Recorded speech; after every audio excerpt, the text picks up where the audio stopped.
राधे राधे दोस्तों। आज हम आपको सुनाएंगे एक बहुत ही अच्छी कहानी। अगर आप हमारे चैनल पर नए हैं तो प्लीज़ हमारे चैनल को सब्सक्राइब करें, वीडियो को लाइक करें और शेयर करें। हमारे घर में शादी का माहौल था। मेरा नाम मानवी था। हम दो बहनें और एक भाई था। मेरी दीदी की शादी के रात मेरी दीदी घर से भाग गई थी।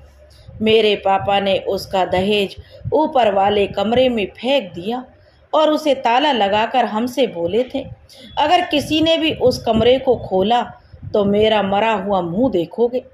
सभी घर वाले यह सुनकर डर गए थे और कई सालों तक कोई भी उस कमरे के पास तक नहीं फटका था।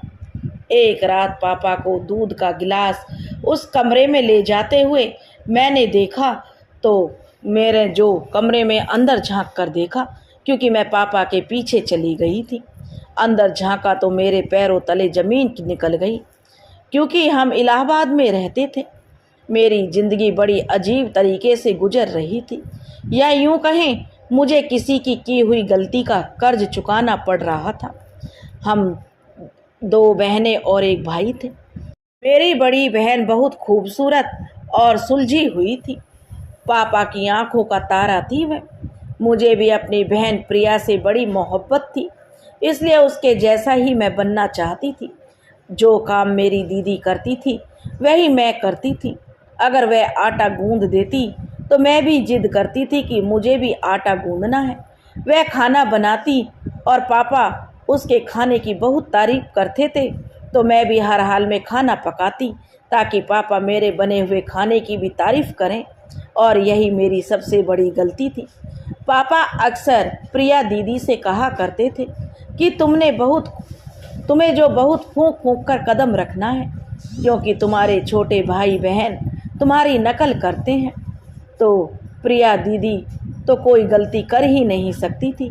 वह तो बहुत समझदार थी, लेकिन वक्त ने साबित कर दिया था यह सब हमारा वहम था। दीदी भी तो इंसान थी और इंसान की फितरत गलत और सही दोनों में शामिल होती है।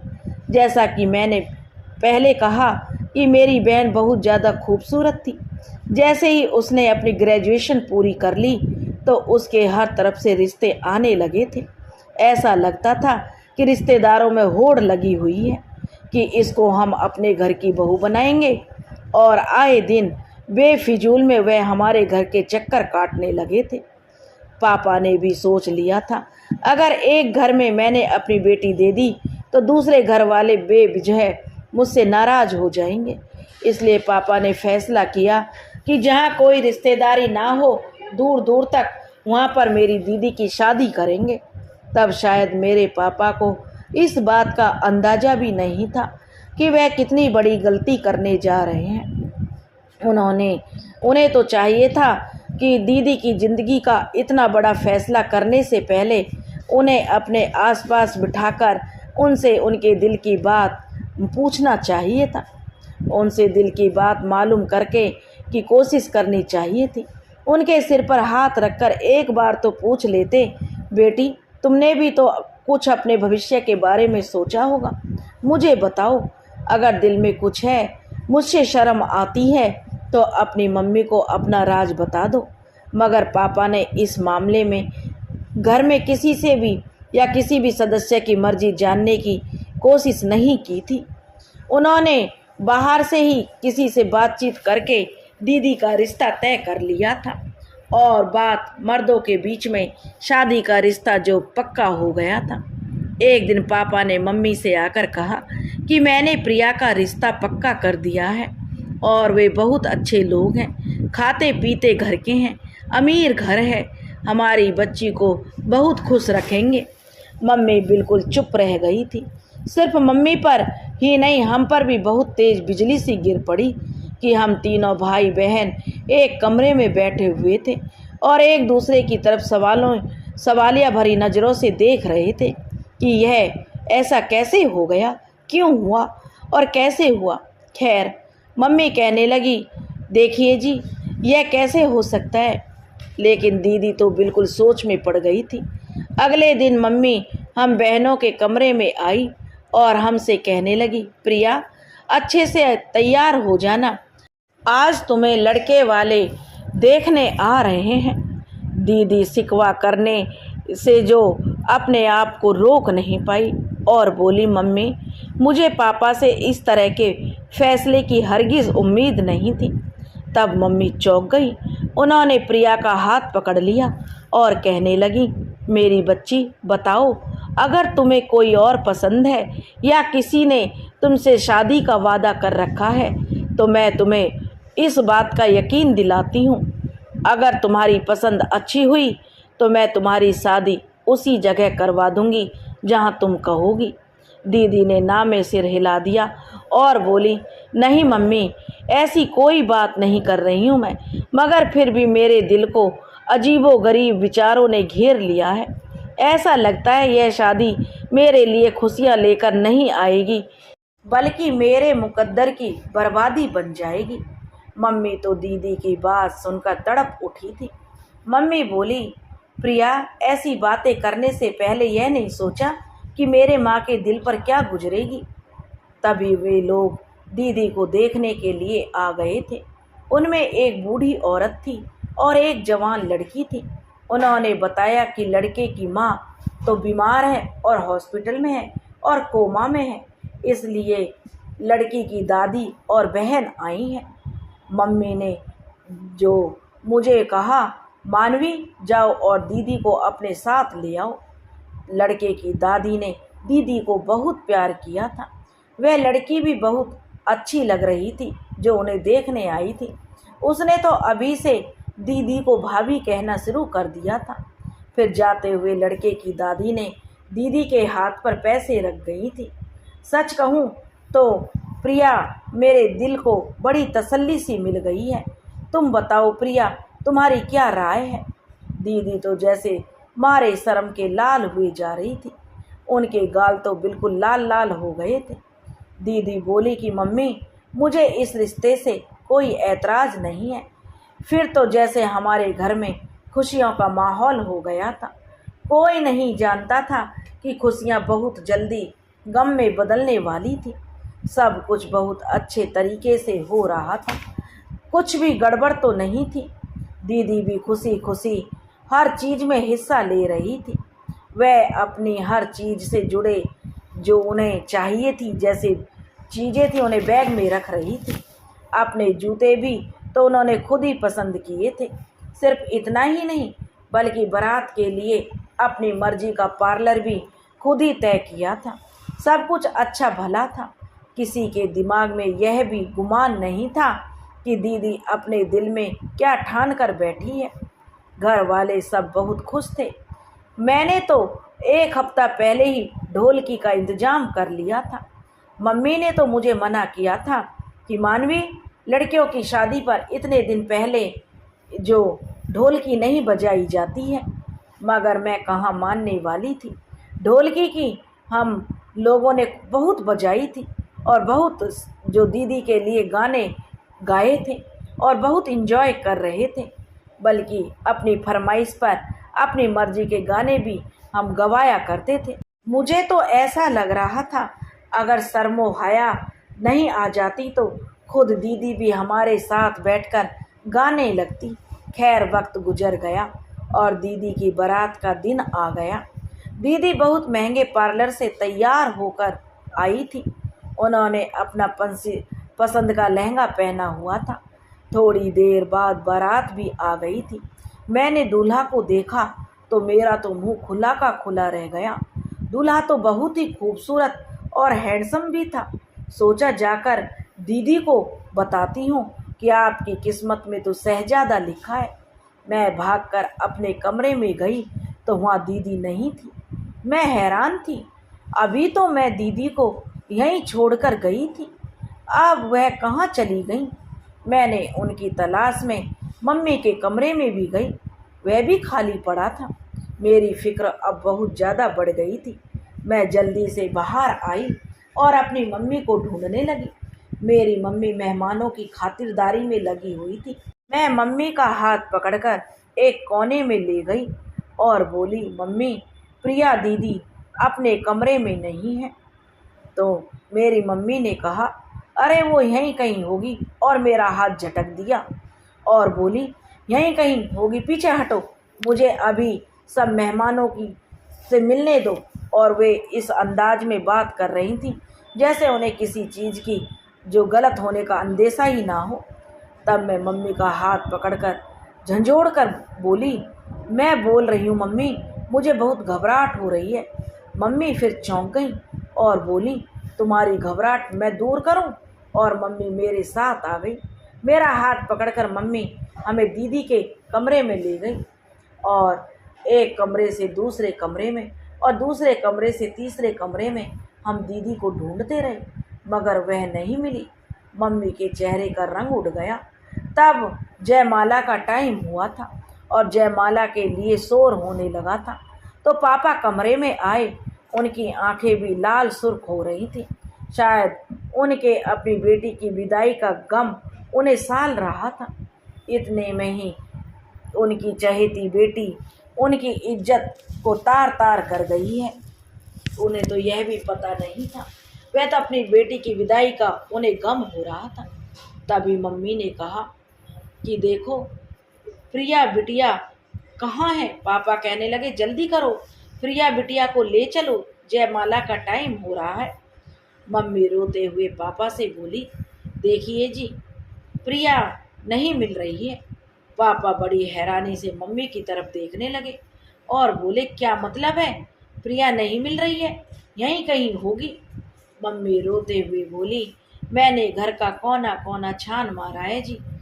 यह सुनकर तो पापा दिल पर हाथ रखकर दहाड़े मार मार कर रोने लगे और कहने लगे, कमली, अब मेरी इज्जत तो खाक में मिल जाएगी। अब कोई मुझे इस रुसवाई से कौन बचा सकता है? कोई नहीं बचा सकता। मेरी तो बहुत बेइज्जती हो जाएगी, चारों तरफ मेरी रुसवाई होगी। तुम ही बताओ कमली, मैं क्या करूं? लोगों का सामना कैसे करूं? कैसे जाकर बारातियों से कहूं कि बारात वापस ले जाओ, क्योंकि मेरी बेटी ने मेरी इज्जत नीलाम कर दी है। मम्मी भी रोए जा रही थी। फिर मम्मी बोली, देखिए जी, आप बिस्तर पर जाकर लेट जाइए। मैं कोई बहाना बनाती हूँ कि मेरे पति की तबीयत खराब हो गई है, ऐसे में हम अपनी बेटी को विदा नहीं कर सकते हैं। पापा बोले कि कमली, तुम्हें इतना तुम्हारे अंदर हौसला है? मम्मी ने अपने आंसू पोंछे और कहने लगी, आपकी इज्जत बचाने के लिए मैं कुछ भी कर सकती हूँ।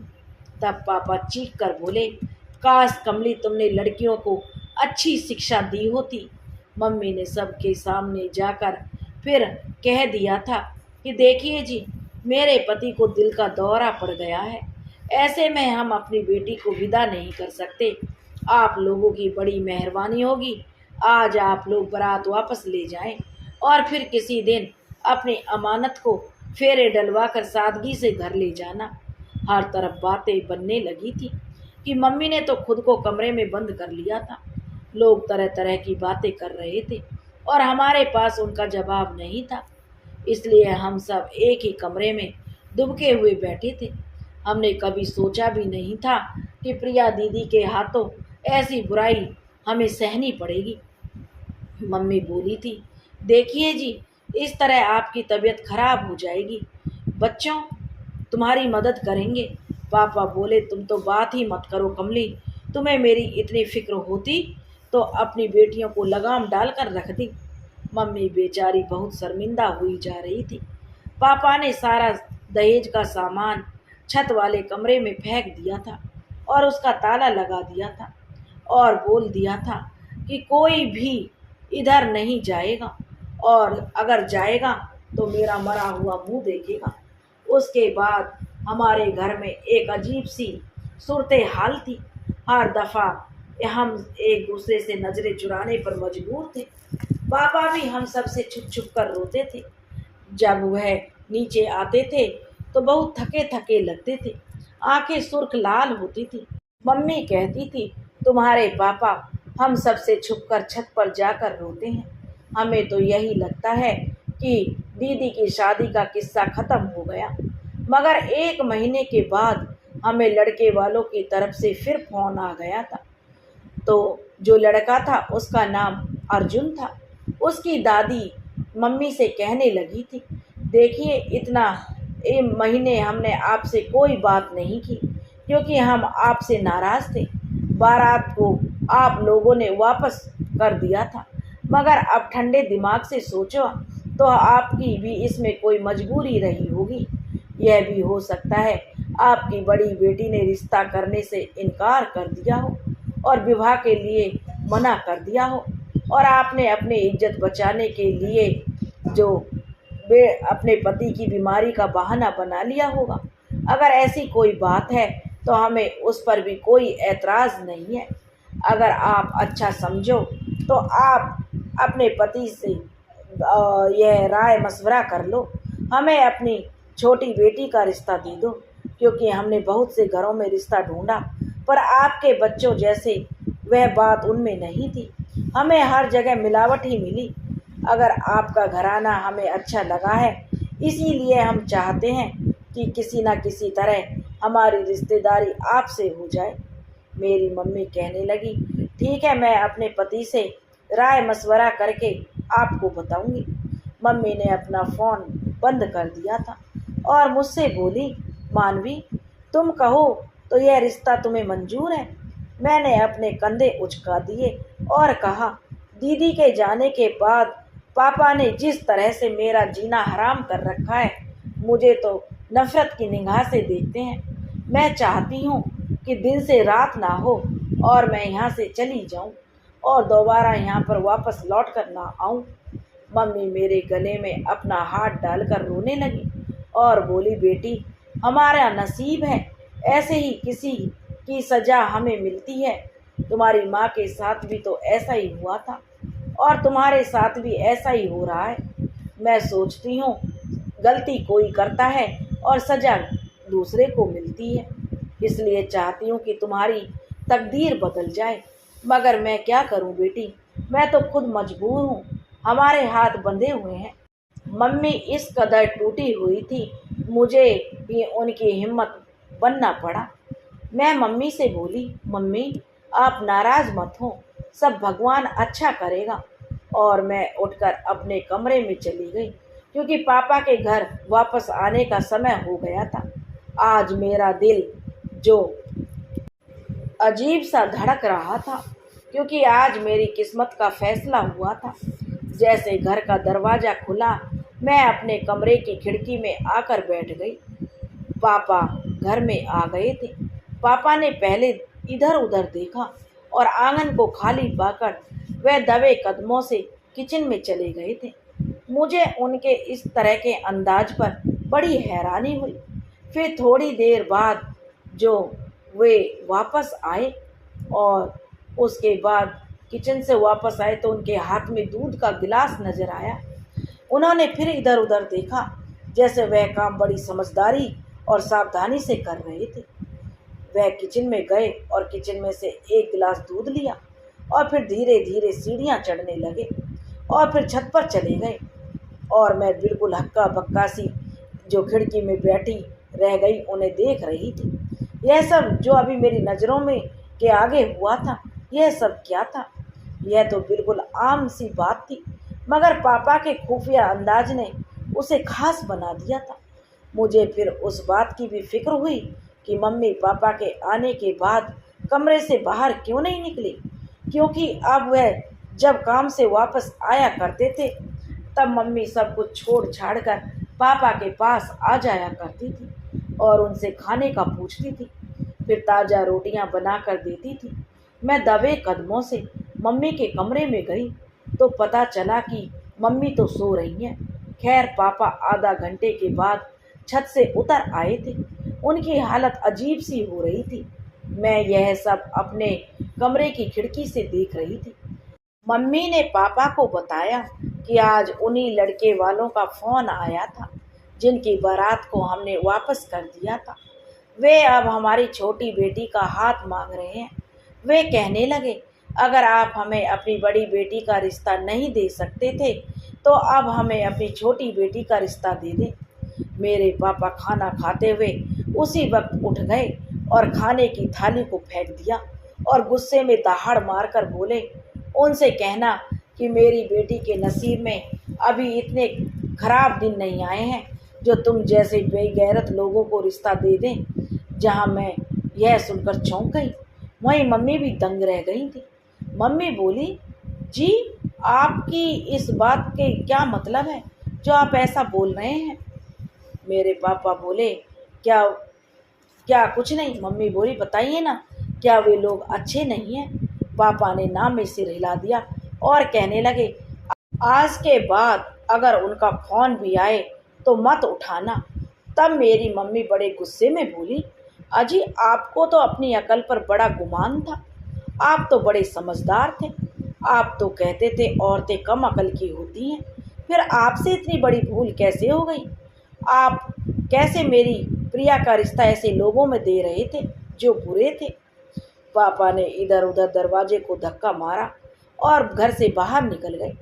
मम्मी फूट फूट कर रोने लगी और बोली, अगर मेरी मानते तो यह दिन नहीं देखना पड़ता।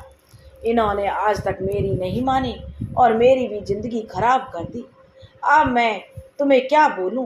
वह जितनी देर घर में होते मैं अपने कमरे से नहीं निकलती थी।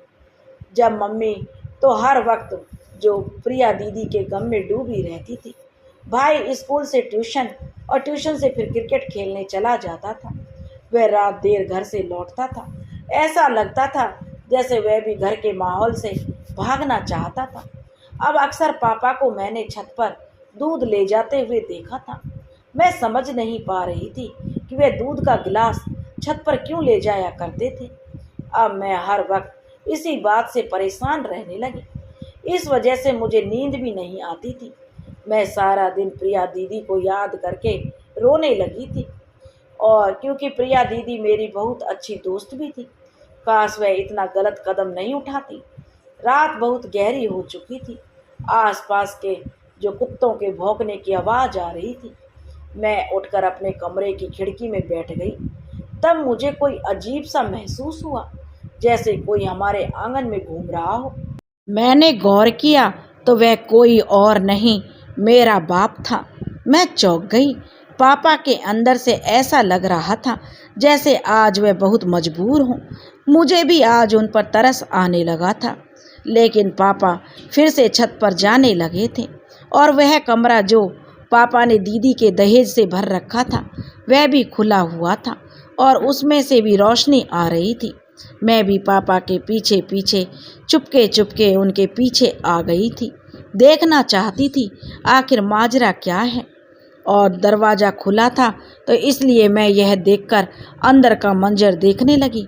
अंदर तो दीदी बैठी हुई थी। मैं यह देखकर थर थर कांपने लगी थी।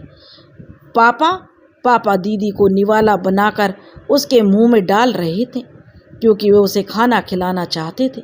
दोनों चुप थे, मगर उनकी आंखों में आंसू बह रहे थे।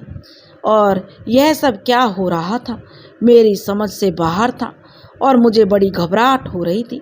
फिर बड़ी देर के बाद पापा ने बोला, देखो प्रिया, तुम मेरी बड़ी बेटी नहीं हो। और जो दीदी एकदम से पापा पर चिल्ला पड़ी और कहने लगी, इसीलिए आप ऐसा मेरा साथ कर रहे हैं कि मैं आपकी औलाद नहीं हूँ। क्या आप यह घिनौनी हरकत जो मानवी के साथ कर सकते थे?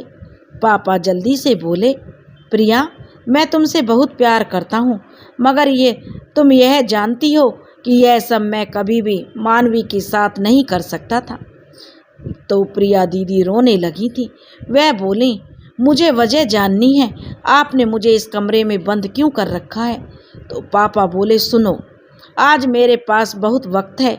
मैं तुम्हें वैसे भी, तुम तो सारा दिन बेहोश हो जाती हो, मगर यह जो ये मानवी है ना, उसकी वजह से मैं कभी भी ज़्यादा देर छत पर नहीं रह पाता, क्योंकि मुझे डर है कि कहीं उसे मुझ पर शक ना हो जाए।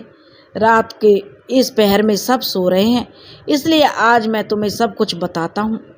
प्रिया दीदी से वो कहने लगे, सुनो प्रिया, हम 2 भाई बहन थे। एक मैं और एक मुझसे बड़ी बहन, जो मुझसे पूरे 7 बरस बड़ी थी, इसलिए उसकी शादी पहले हो गई थी। दीदी की शादी के बाद हमारे घर में बहुत खामोशी छा गई थी, इसलिए तय किया गया था कि अब मेरी शादी जल्दी करेंगे। उन्होंने मेरे लिए, परिवार वालों, जो मेरे माता पिता थे, उन्होंने मेरे लिए कमली को पसंद कर लिया और हमारा रिश्ता तय हो गया था। उन्हीं दिनों में हम पर कयामत टूट पड़ी थी, क्योंकि दीदी, जो मेरी दीदी थी, वो विधवा होकर घर आ गई थी। और दीदी अकेली नहीं थी, बल्कि उनकी गोद में 4-5 महीने की बच्ची थी। उन्हें ना अपनी फिक्र थी और ना ही अपनी बच्ची की। वो तो किस सोच में रहती थी, उन्हें बहुत गहरा सदमा लगा था। मेरी माँ भी बूढ़ी हो चुकी थी, इसलिए वह भी उस बच्ची को संभाल नहीं सकती थी। कमली ने तुम्हें हाथों हाथ लिया और तुम पर इतना प्यार नछोवर किया कि वह भूल ही गई कि तुम उसकी बेटी नहीं, भांजी हो। तुम जब बोलने लगी तो तुम कमली को मम्मी ही कहती थी, मामी नहीं कहती थी, और अपनी सगी मम्मी को बुआ कहती थी। हालात कुछ संभले तो तुम्हारी मम्मी का रिश्ता हम ढूंढने लगे थे। दीदी ने एक लड़के का नाम खुद ही लिया था और मेरी शादी उस लड़के से करवा दो। पापा ने मेरी ड्यूटी लगा दी थी कि तुम उस लड़के के बारे में खोजबीन करके मुझे बताओ कि वह लड़का कैसा है। जब मैंने पता किया तो वह लड़का फ्रॉड निकला था, मगर जब मैंने यह बात घर वालों को बताई तो यह बात तुम्हारी मम्मी नहीं मानी और वह उस लड़के के साथ भाग गई थी। मुझे इस बात का ख्याल आता कि तुम कहीं अपनी मम्मी के नक्शे कदम पर तो नहीं निकलोगी, नहीं तो मेरा जीना तो हराम हो जाएगा। इसलिए मैंने जल्दी जल्दी तुम्हारा रिश्ता ढूंढा और तुम्हारी शादी तय कर डाली। जब लड़के की माँ कोमा में थी, जब हमने रिश्ता तय किया था, उसकी दादी और बहन तो मौजूद थीं और मैंने सोचा था चलो कोई बात नहीं, यह शादी जल्दी हो जाएगी। पता है फिर क्या हुआ? जिस दिन तुम्हारी बारात में लड़के की मम्मी ठीक होकर बारात में आ गई थी, और तुम जानती हो वह औरत कौन थी? लड़के की माँ मेरी दीदी और तुम्हारी असली माँ थी, यानी वह लड़का असल में तुम्हारा भाई था। मैं यह सब देखकर बहुत परेशान हो गया, इसलिए तुमसे कहा कि तुम छत पर आकर मेरी बात सुनो, और फिर मैंने तुम्हें छत वाले कमरे में बंद कर दिया। मैंने सोचा था सुबह तक कमली को सारी सच्चाई बता दूंगा। फिर ख्याल आया कि मैंने तुम्हारी माँ की शादी नहीं होने दी थी और वह घर छोड़कर भाग गई थी। अब तुम्हारी शादी भी नहीं हो सकती थी। मुझे डर था कि कहीं तुम भी अपनी माँ की तरह घर से भाग गई, तो इसलिए मैंने तुम्हें यहाँ पर बंद करके रखा और अपनी बहन की बेटी को कैद करके मैंने इसलिए रखा कि मैंने तुम्हें अपनी औलाद की तरह प्यार करता हूँ। जिस दिन से मैंने तुम्हें कैद कर रखा है, मैंने जो मानवी को भी मैंने इस बात के लिए नहीं छोड़ा, उस पर भी मैंने बहुत सख्ती दिखाई है। प्रिया दीदी जैसे एकदम से होश में आई। वह बोली, अगर अब मैं घर से भाग जाती भी तो आपकी इज्जत तो खाक में मिल जाती, मगर आपने तो मुझे यहाँ बंद करके अपनी इज्जत को खाक में खुद ही मिला लिया। वे लोग तो बातें बनाते ही होंगे। प्रिया दीदी घर से भाग गई है, तभी तो बारात वापस लौट गई। अभी वे दोनों बातें कर ही रहे थे कि मंदिर में आरती की घंटी बजने लगी थी और पापा बोले थे, प्रिया बेटी मुझे माफ़ कर देना, अब मैं जा रहा हूँ, हो सकता है किसी की आँख खुल जाए। मैं जल्दी से आगे बढ़ी और बोली, अब मैं और जुल्म पापा अपनी दीदी पर नहीं होने दूंगी। उनकी मम्मी ने जो गलती की है उसकी सज़ा अपनी दीदी को मिलने नहीं दूंगी। भगवान सबको उसकी गलती की सज़ा देते हैं, आप उसको सज़ा खुद से सज़ा क्यों दे रहे हैं? कौन होते हैं आप उसे सज़ा देने वाले? आपने यह सब क्यों किया दीदी के साथ? पापा ने मेरी बात सुनकर एकदम बौखला गए थे, इसलिए वे जल्दी से नीचे चले गए। मैं दीदी का हाथ पकड़कर नीचे ले आई थी। पापा उस समय बहुत शर्मिंदा हुए थे कि सुबह से निकले और रात को ही घर में वापस आए थे। फिर हम सब भाई बहन ने पापा को अपनी अदालत में खड़ा कर लिया था। मम्मी जज थी, पापा रो रो कर सबसे माफ़ी मांग रहे थे। दीदी ने पापा को माफ़ करने में सबसे पहले पहल की थी। फिर हम सब ने भी जोर दिया दीदी ने कि चलो पापा को माफ़ कर दें। सब कुछ ठीक हो गया, सब ने पापा को माफ़ कर दिया था। पापा ने दीदी को इजाज़त दे दी थी कि वह अपनी माँ से मिलने लगी थी। और वह बहुत जल्दी ही उनकी एक अच्छी जगह फिर पापा ने शादी तय कर दी थी। अब दीदी की शादी होने वाली है और हमें उम्मीद थी कि मुश्किल वक्त कट गया, आगे खुशियाँ ही खुशियाँ होंगी। ये एक ऐसी मोटिवेशनल कहानी है, लेकिन आप लोग ऐसा बिल्कुल ना करें, घर छोड़कर बिल्कुल ना भागें। आप अपने दिल की बात अपने माँ बाप अपने से जो ज़रूर बताएं, क्योंकि भागना किसी भी समस्या का हल नहीं है। आपके माँ बाप भी आपकी बात को समझेंगे और सहमत होंगे। तो माँ बाप औलाद का हमेशा भला चाहते हैं, वे कभी भी आपका बुरा नहीं चाहते हैं। दोस्तों, अगर आपको हमारी कहानी पसंद आई हो तो प्लीज़ हमारे चैनल को सब्सक्राइब करें, वीडियो को लाइक करें और शेयर करें। राधे राधे।